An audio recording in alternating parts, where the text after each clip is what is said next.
Ya, meski beberapa hari terakhir pemirsa tensi antara Iran dan juga Israel mereda, namun peluang perang antara kedua negara ini masih terbuka lebar. Bahkan pemimpin Iran Ayatollah Ali Khamenei ini menyatakan sikap tegasnya yang tetap akan menghancurkan Israel dan menyebut apa yang dilakukan oleh Presiden Amerika Serikat Donald Trump justru memperkeruh konflik. Pertanyaannya pemirsa, apakah gencatan senjata antara kedua negara ini akan bertahan lama atau justru sebaliknya kedua negara justru memanfaatkan gencatan senjata sebagai jeda sementara? Kita akan bahas pemirsa bersama dengan narasumber yang akan kami perkenalkan satu persatu. Ini yang pertama di sebelah kanan saya ini sudah hadir pengamat Timur Tengah. Ada Mas Hasibullah Satrawi. Selamat malam Mas Hasib. Malam Mbak Vena. Sehat Mas Hasib? Alhamdulillah segar bugar. Wah mantap. Di sebelah Mas Hasib ini sudah hadir. Sudah lama ya kira saya bisa melihat kehadiran beliau. Ada Mas Hoirul Umam, Direktur Pasca Sarjana Hubungan Internasional Universitas Paramadina. Selamat malam Mas Umam. Selamat malam Mbak. Assalamualaikum. Sehat? Alhamdulillah. All good.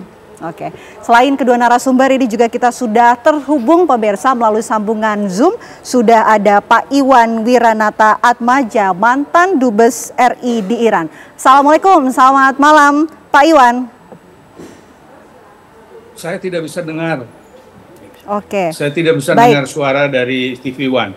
Baik. Kita akan perbaiki komunikasi kita dengan Pak Iwan. Mungkin untuk membuka diskusi kita malam hari ini, saya mau terlebih dahulu ke Mas Umam. Mas Umam, kalau kita lihat situasi kan sudah mereda ya saat ini, gencatan senjata antara Iran dan juga Israel. Tapi pernyataan pidato yang kemudian disampaikan oleh Presiden Iran Ayatollah Ali Khamenei ini nampaknya justru membuat harapan perdamaian yang sebelumnya sempat terbuka malah semakin sempit begitu Mas. Apa yang Anda tangkap dari situasi terbaru saat ini? Iya, memang per hari ini kalau misal kita cermati situasi konflik itu memang masuk pada satu tahap yang kita anggap ini bagian dari stabilitas. Tetapi sekali lagi kalau misal dalam tradisi realisme itu ada stabilitas tapi basisnya dia temporer. Karena memang ada komitmen yang tidak pada tempatnya yang kemudian meletakkan eskalasi itu masih menjadi sesuatu yang sangat mungkin terjadi. Ditambah lagi masih kokohnya kecurigaan ekstrim dan juga akar konflik yang begitu mendalam dalam konteks Iran dan juga Israel. Karena ini basisnya asumsi-asumsi yang terbangun, persepsi-persepsi yang terbangun yang kaitannya dengan existential threat. Okay. Nah oleh karena itu ketika kemudian kemarin terjadi eskalasi, serangan, dan pada titik akhir kemudian masing-masing mengklaim bahwa mereka adalah bagian dari yang menang, maka ini menjadi indikasi kuat bahwa konflik ini akan menjadi laten. Dan eskalasi dalam konteks ketegangan lebih lanjut akan terjadi at any time, bergantung pada komitmen dari masing-masing pihak, termasuk juga backup dari kekuatan internasional yang tentu diharapkan bisa meredam. Tetapi kalau misal per hari ini, rasa-rasanya Iran ditempatkan pada satu posisi yang sudah tidak bisa percaya kepada organisasi internasional atau forum multilateral atau aktor internasional yang kemudian diharapkan bisa menjadi jembatan diplomasi dan juga dialog dalam konteks konflik ini. Nah, oleh karena itu memang situasinya menjadi agak pelik, bergantung pada komitmen masing-masing. Jika kemudian eskalasi antar pihak ini bisa ditekan dengan moderat, dengan baik, kita harapkan gencatan senjata ini bisa meredam situasi. Tetapi kalau misal kemudian masing-masing pihak kembali melakukan provokasi dan kemudian provokasi itu berlanjut sekali lagi dengan menggunakan instrumen kekuatan militer, saya pikir ini bisa kemana-mana. Nah, saya pikir ini menjadi ujian serius bagi Iran, Israel, dan tentu bagi leadership Amerika Serikat dalam konteks politik global.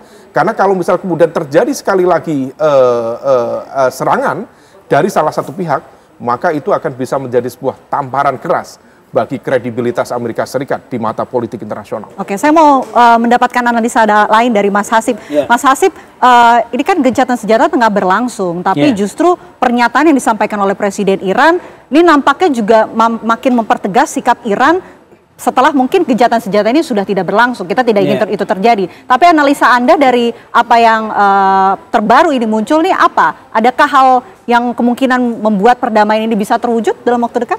Iya. Sebenarnya kalau kita mengikuti secara cermat konflik ini, perang ini dari tanggal 13 Juni sampai sekarang tanggal 27, itu memang ada fase-fase yang tidak bisa kita abaikan. Nah, fase yang agak termutakhir yaitu dimulai dari fase kurang lebih perkembangan 50 jam sampai 80 jam setelah gencatan senjata diberlakukan pada tanggal 24 jam 11 siang waktu kita atau 7 waktu sana. Kenapa saya katakan begini? Pernyataan Ayatullah Khamenei ini muncul kurang lebih di jam 50 pasca gencatan senjata, dan ini pernyataan pertama kali yang disampaikan setelah panas-panasnya perang dan sudah mulai dimunculkan wacana Amerika dan Israel menargetkan perubahan rezim. Sebelum wacana itu muncul, itu sebenarnya Ayatullah Khamenei masih sering muncul ke publik, tapi setelah mulai ada wacana operasi ini akan mengancam rezim Iran, maka mulai beliau ini jarang menyampaikan statement. Dan baru kemarin persisnya kurang lebih di 50 jam setelah gencatan senjata beliau menyampaikan apa. Nah, oleh karena itu saya melihat setelah 50 jam setelah gencatan senjata dan sampai sekarang 80 jam, kalau dibikin tematik ya, sesuai dengan seleranya TV One, ini kurang lebih temanya menjadi ke depan adalah krisis nuklir Iran the series.